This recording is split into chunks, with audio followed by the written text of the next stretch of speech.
마지막 시간이니까요. 한번 제목을 함께 고백하겠습니다. 주신 말씀 붙들고 다시 걸어갑니다. 한 번 더 고백합니다. 주신 말씀 붙들고 다시 걸어갑니다. 앞서도 말씀드렸지만 추수감사 특별 새벽기도 마지막 시간까지 함께해 주셔서 감사합니다. 우리가 추수감사주의를 지키면 이제 한 해를 돌아보면서 하나님께 감사를 하잖아요. 제가 이런 시간들 할 때마다 가끔씩 예전에는 간증을 부탁드리기도 했죠. 그러면 간증을 부탁받은 분들의 많은 반응들이 특별히 그렇게 고백할 만한 간증들이 있었던 삶은 아니에요. 그런 감사가 있었던 건 아니에요. 그러니까 감사라고 하면 뭔가 이렇게 엄청난 일이 있어서 갑자기 로또가 됐다거나 막 엄청난 삶에 큰 변화가 있어서 그러면 감사할 수 있을 건데 우리가 좀 그렇게 생각하는 마음들이 있습니다. 그런데요, 한 해를 가만히 돌아보면 우리가 정말 마땅히 감사해야 될 내용들이 있죠. 이번 특별 새벽 기도는 그렇게 우리가 하나님께 감사해야 하는 것들이 무엇인지를 함께 나누었습니다. 첫째 날은 한 해 동안 생명 주신 하나님께 감사하자라는 말씀을 나눴죠. 살아있는 순간이 감사의 시간입니다. 생명 주신 것, 구원해 주신 것 감사하고, 둘째 날에는 한 해 동안 공급해 주신 것에 대한 감사였습니다. 2025년 한 해를 돌아보니까 하나님 덕분에 먹고 살았죠. 그걸 다시 한번 기억하고 감사하는 것. 그러니까 넉넉했다고 말할 수는 없습니다. 그러나 하나님 덕분에 여기까지 온 거죠. 하나님이 먹여주시고 입혀주셨음을 고백한 겁니다. 세 번째는 사명이었죠. 우리에게 사명을 주신 것에 대한 감사. 한 해 동안 붙들고 감당했던 사명 덕분에 무너지지 않았죠. 그게 하나님의 은혜입니다. 어저께 살펴본 네 번째는 사람이었습니다. 내 곁에 보내주신 사람들, 그 사람들 덕분에 이 자리에 올 수 있었고 우리가 또 아직도 믿음의 자리에 있을 수 있는 것. 돌아보면 믿음이 흔들릴 때가 한두 번쯤은 있었잖아요. 그게 어릴 때여도 그랬을 수도 있고, 그때 누군가가 붙들어 주셔서 누군가의 말 한마디, 누군가의 신방, 어쩌면 사명을 감당할 때도 내 곁에 있어준 사람들 때문에 2025년 우리에게는 하나님께서 곁에 보내주신 사람들이 있었다라는 거죠. 거기에 대한 감사입니다. 오늘 마지막 다섯 번째 시간은 말씀입니다. 한 해 동안을 돌아보면서 감사할 게 참 많은데 그 중에서 우리에게 말씀을 주신 것, 한 해 동안 말씀으로 우리를 붙들어 주신 것, 이거 우리가 꼭 기억하며 감사해야 될 내용이죠. 한 해를 돌아보면 결국 하나님의 말씀 덕분에 그래도 믿음의 길을 가게 됐고, 하나님 주신 말씀 덕분에 내가 돌이켜야 할 삶에서 돌이킬 수 있었고, 그러니까 2025년 하나님께 감사해야 할 다섯 번째 말씀입니다. 말씀 덕분에 길을 찾고 어디로 가야 하는지 알게 됐죠. 오늘 본문에 나타나는 제자들이 그런 사람이었습니다. 본문에 처음 등장할 때만 해도 이게 제자들이요, 길을 놓친 사람들이었어요. 한때는 예수님을 따르다가 예수님이 십자가에 못 박혀 돌아가시자 예루살렘을 떠납니다. 그러니까 믿음의 길을 등지고 이제는 아닌가 보다 그러고 그냥 터덜터덜 걸어가는 거죠. 그들이 생각하기에 예수님이 저렇게 무기력하게 돌아가실 줄은 몰랐는 거죠. 그런 결말은 생각지도 못했어요. 그리고 예수님이 십자가에 달려 돌아가셨으니 자신들도 위협이 되겠죠. 내가 감당하기는 너무 어려운 일을 만나니까 예루살렘을 떠나는 거예요. 믿음의 자리를 떠나려고 하는 겁니다. 떠나고 있는 거죠. 우리도 나도 모르게 믿음의 자리를 놓칠 때가 언제입니까? 생각지도 못한 어려움을 만날 때, 내가 감당하기 어려운 상황을 만났을 때, 내가 수습을 할 수 없을 것 같을 때, 결국 믿음의 길을 등지고 하나님과 점점 멀어지는 그런 길로 갈 때가 있잖아요. 그때 우리의 발걸음을 돌리게 만드는 건 하나님의 말씀입니다. 이 엠마오로 향해 터덜터덜 가던 그들에게도 예수님이 찾아오셔서 결국 말씀을 알려주시거든요. 성경 말씀으로 메시아에 대해서 쭉 알려주십니다. 누가복음 24장 27절에 이에 모세와 모든 선지자의 글로 시작하여 성경 말씀이죠. 모든 성경에 쓴 바 자기에 관한 것, 메시아에 대한 것 자세히 설명하시니라. 그러니까 지금 절망에 빠져 있고 믿음의 길을 등지고 가고 있는 이들에게 어떡하냐, 힘들지, 토닥토닥 위로하시기 전에 말씀을 주십니다. 그래, 그럴 수도 있지, 공감하시기 전에 말씀을 주십니다. 그 말씀을 듣고 이 제자들은 다시 자신들이 가야 할 길을 찾는 거죠. 33절입니다. 24장 33절. 곧 그때로 일어나 예루살렘에 돌아가 보니, 다시 예루살렘으로 돌아가서 제자들 공동체 그곳으로 가는 거죠. 예루살렘을 등지고 절망을 향해 걸었던 이들이 이제 다시 예루살렘을 향해서, 다시 믿음의 길을 향해서 다시 하나님 품으로, 하나님께로 걷습니다. 그 비결이 무엇이었습니까? 다른 것이 아니라 말씀이었어요. 주신 말씀 때문에 믿음의 길로 방향을 틀잖아요. 어떤 분들은 주일에 들은 말씀 혹은 금요기도회 때 들은 말씀 때문에 다시 믿음의 선택을 하게 됐다는 고백을 해 주십니다. 나도 모르게 내 마음대로, 내 감정대로, 내 뜻대로 막 주저앉아 있고, 내가 이건 정말 안 해야지 막 그러고 있을 때 하나님이 말씀해 주시니까, 그때 그 말씀이 우리 속에 들리니까 다시 일어서고 다시 믿음의 길을 선택하기도 하고, 그럴 때 있잖아요. 이번엔 절대 사명 감당 안 해야지 막, 그런데 하필 그날 말씀이 막 아멘하라 그러고, 막 그날 말씀 따라 자리를 지키라 그러고, 알고 보면 그게 메시지 전체 중에 정말 작은 한 문장인데 본인은 그것만 엄청 크게 들려가지고 목사님은 나를 왜 이렇게 싫어하시나 막 그러면서 또 꾸역꾸역 믿음의 길을 오기도 하고, 결국 2025년 하나님이 주신 말씀 때문에 믿음의 길을 놓치지 않을 수 있었던 거죠. 저에게도 이 말씀이 이 믿음의 길을 지켜줬습니다. 그러니까 말씀이 없이 산만 보고 걸으면요, 나도 모르게 믿음의 길을 벗어나게 되더라고요. 목사도 그래요. 이게 자꾸 산만 보면 어디로 가야 될지를 놓쳐요. 그러니까 고개를 푹 숙이고 살아가는 거죠. 앞을 봐야 길이 보이는데 앞에 산만 보니까, 땅만 보니까 놓치는 거죠. 근데 처음엔 또 잘 몰라요. 놓치고 있는지도. 조금 벗어나니까. 그러다 시간이 지나면 벗어난 삶이 또 익숙해져가지고 방향을 돌리기가 또 좀 쉽지 않고, 그래서 이제 하나님이 원하시는 방향으로 벗어났다는 것조차 생각하기가 좀 부담스러운 거죠. 이거 묵상하면 또 막 돌이켜야 될 것 같고. 그때 하나님이 말씀을 주세요. 그 말씀이 막 들려지면 정신이 번쩍 드는 거죠. 야, 너 지금 무슨 길로 가려느냐? 왜 지금 정신 안 차리고 왜 하나님과 멀어지는 길을 가려고 하느냐? 내가 너에게 그런 삶을 이야기한 건 아니잖아. 그 하나님의 말씀 덕분에 다시 믿음의 길을 찾고 방향을 찾는 거죠.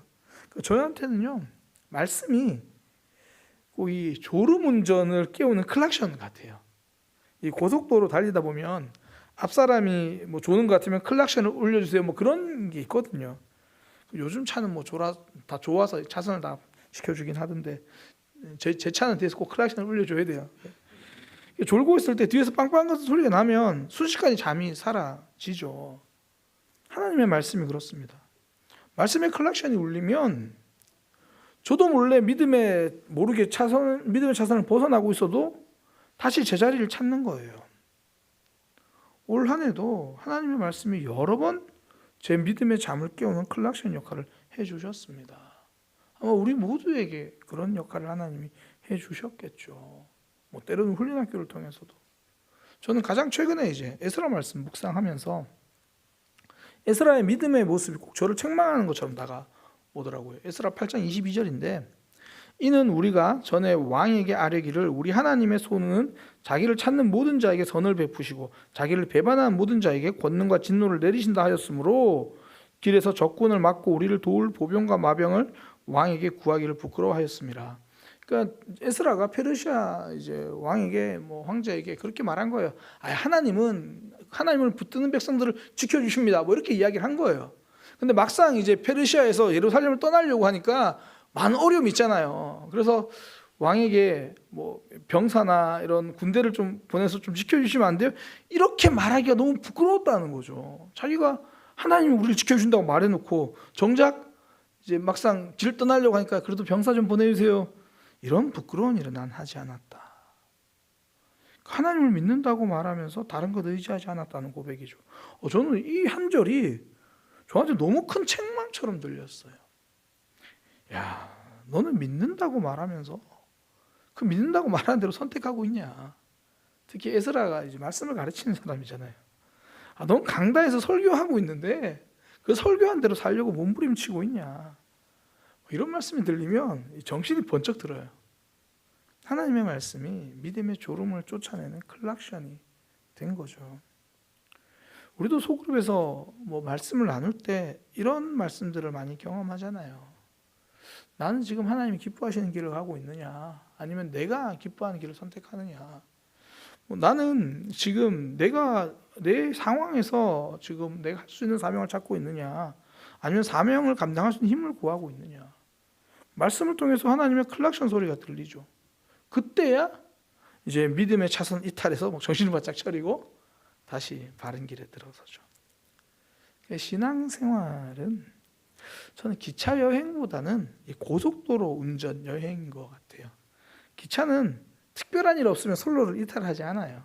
그냥 하면 그냥 쭉 가요. 내리는 것만 잘 찾으면 뭐 되죠. 한번 선로 위에 있으면 정말 큰 사고가 아니면 뭐 선로를 이탈하는 경우 잘 없습니다. 근데 고속도로 여행은 그렇지 않아요. 뭐 앞서 뭐 졸음, 작게는 졸음이나 아니면 옆 사람이랑 대화하다가 한눈판 사이에 저기 나가야 되는데 그리고 놓쳐버릴 때도 있고, 또 그 길인 줄 알고 나갔는데 엉뚱한 데로 나가기도 하고. 그러니까 믿음의 길이라는 게 한 번 들어섰다고 해서 흔들림 없이 계속 그 길을 가게 되는 게 아니더라는 거죠. 우리가 많이 경험하잖아요. 나도 모르게 길을 놓칠 때가 있고, 혹은 저 길은 부담스러워서 일부러 놓칠 때도 있고, 처음에는 바른 길로 시작했는데 어느새 엉뚱한 길 위에 있을 때가 있죠. 그러니까 신앙은 한 번 바른 선택을 했다고 해서 계속 내가 바른 길로 걸어가고 있는 건 아니더라는 거죠. 지난 10월에 이제 청년들이 밀양 다카 비전 트립 이제 다녀왔잖아요.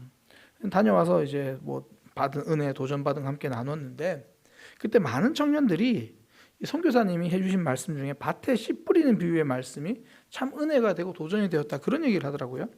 선교사님이 이제 그 말씀을 가지고 말씀해 주시면서 모든 사람의 마음이 처음부터 좋은 밭은 아닐 수 있다. 내 마음 밭이 뭐 믿음이 여린 돌짝밭일 수도 있고, 쉽게 유혹에 넘어가는 가시덤불일 수도 있고, 그럴 때 내 마음 밭을 잘 갈아서 돌을 드러내기도 하고 또 가시덤불을 걷어내기도 하고, 그러면 좋은 밭이 될 수 있다. 또 한편으론 지금 좋은 밭이라고 해서 내가 그 밭을 관리하지 않으면 계속 좋은 밭으로 있는 건 아니다. 어느새 척박한 땅이 되고 만다. 이 말씀을 청년들이 나누면서 어떤 이들에게는 참 위로가 되었대요. 나도 좋은 밭이 될 수 있겠구나. 또 어떤 이들에게는 굉장히 도전이 되었대요. 방치하면 안 되겠구나. 내 마음을 황무지가 되도록 방치하지 말아야겠다. 그 이야기를 듣는데 저도 제 지난 삶이 굉장히 많이 생각이 났어요. 저도 살짝 교만해서 늘 말씀 붙들고 살려고 노력했었는데 그 과거가 지금까지 이어진다고 어느 순간 착각하고 있었더라고요. 나도 모르게 고속도로 여행처럼 이미 다른 길로 살짝 빠지고 있는데도 꽤 놓치고 있을 때도 있고, 말씀이 부담스러워서 하나님이 원하시는 길에 벗어날 때도 있고, 결국 그때 다시 길을 찾게 해주는 건 언제나 말씀입니다.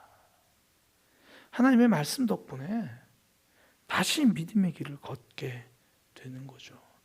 2025년 하나님은 우리에게 그렇게 말씀을 주셨습니다. 그 말씀 덕분에 우리는 이 자리에 있는 거예요. 그 말씀 덕분에 또 하나님 앞에 있는 거죠. 엠마오로 걸어가던 두 제자들의 삶이 그랬습니다. 누가복음 24장 32절, 그들이 서로 말하되 길에서 우리에게 말씀하시고 우리에게 성경을 풀어주실 때에 우리 속에 마음이 뜨겁지 아니하더냐 하고, 그전에는 마음이 차갑게 식어버렸거든요. 이제는 아닌 것 같아. 이제는 이제 거기 예루살렘에 더 이상 머물러 있지 못할 것 같아. 내가 지금 내 상황이 이게 아니잖아. 차갑게 식었던 마음들이 말씀 듣고 다시 뜨거워지기 시작합니다. 말씀 듣고 다시 믿음의 길을 향한 방향을 찾게 되는 거죠. 하나님의 말씀이 그들에게 들릴 때 결국 있어야 할 길로 가게 됩니다. 우리의 삶을 향한 하나님의 마음이고 우리에게 말씀 주시는 하나님의 마음이죠. 그 OTT죠. 디즈니 플러스라고 하는 보면 이제 이것저것 사람들 넷플릭스도 많이 보고 막 그러던데 디즈니 플러스에 보면 무빙이라는 드라마 제가 한번 언젠가 추석 때 아내랑 같이 봤던 기억이 있습니다. 그 무빙이라는 드라마 보면요.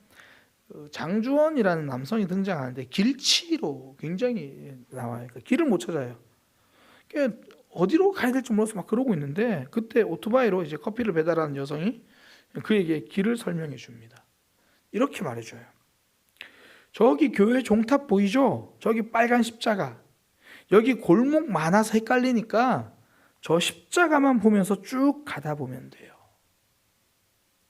여기 골목 많아서 헷갈리니까 저기 십자가만 보면서 쭉 가면 돼요. 길을 찾을 때는 다른 거 보면 안 되고요. 말씀을 보면 길이 보입니다. 그러니까 다른 길 여기저기 기웃거린다고 해서 길이 나오는 게 아니라는 거예요. 골목길로 찾아가면 더 길을 놓칩니다. 말씀이 있는 곳, 말씀이 알려주시는 자리, 그곳으로 가야 길을 찾을 수 있습니다. 우리가 지내온 2025년 나도 모르게 길을 놓칠 때도 있고 나도 모르게 골목에 들어가서 막다른 골목인지도 모르고 그 자리가 내 안식처인 줄 알고 멈춰 있을 때가 있잖아요. 그때 하나님은 말씀을 주셨습니다. 그래서 우리는 말씀 덕분에 이 자리에 있죠. 그 말씀 덕분에 하나님을 놓치지 않고 예배하고 있습니다. 주신 말씀 때문에 다시 하나님 앞에 서고 주신 말씀 때문에 다시 믿음의 길을 걸어가죠. 2025년 하나님께 감사할 게 참 많습니다. 그 중에 놓치지 않고 감사해야 할 것, 하나님 올 한 해도 말씀 들리게 해주셔서 감사합니다. 말씀 들을 수 있는 삶 되게 하시니 감사합니다. 그렇게 우리의 앞으로의 삶 평생도 그 말씀 붙들고 길을 놓치지 않고 걸어가는 저와 여러분 되기를 소망합니다.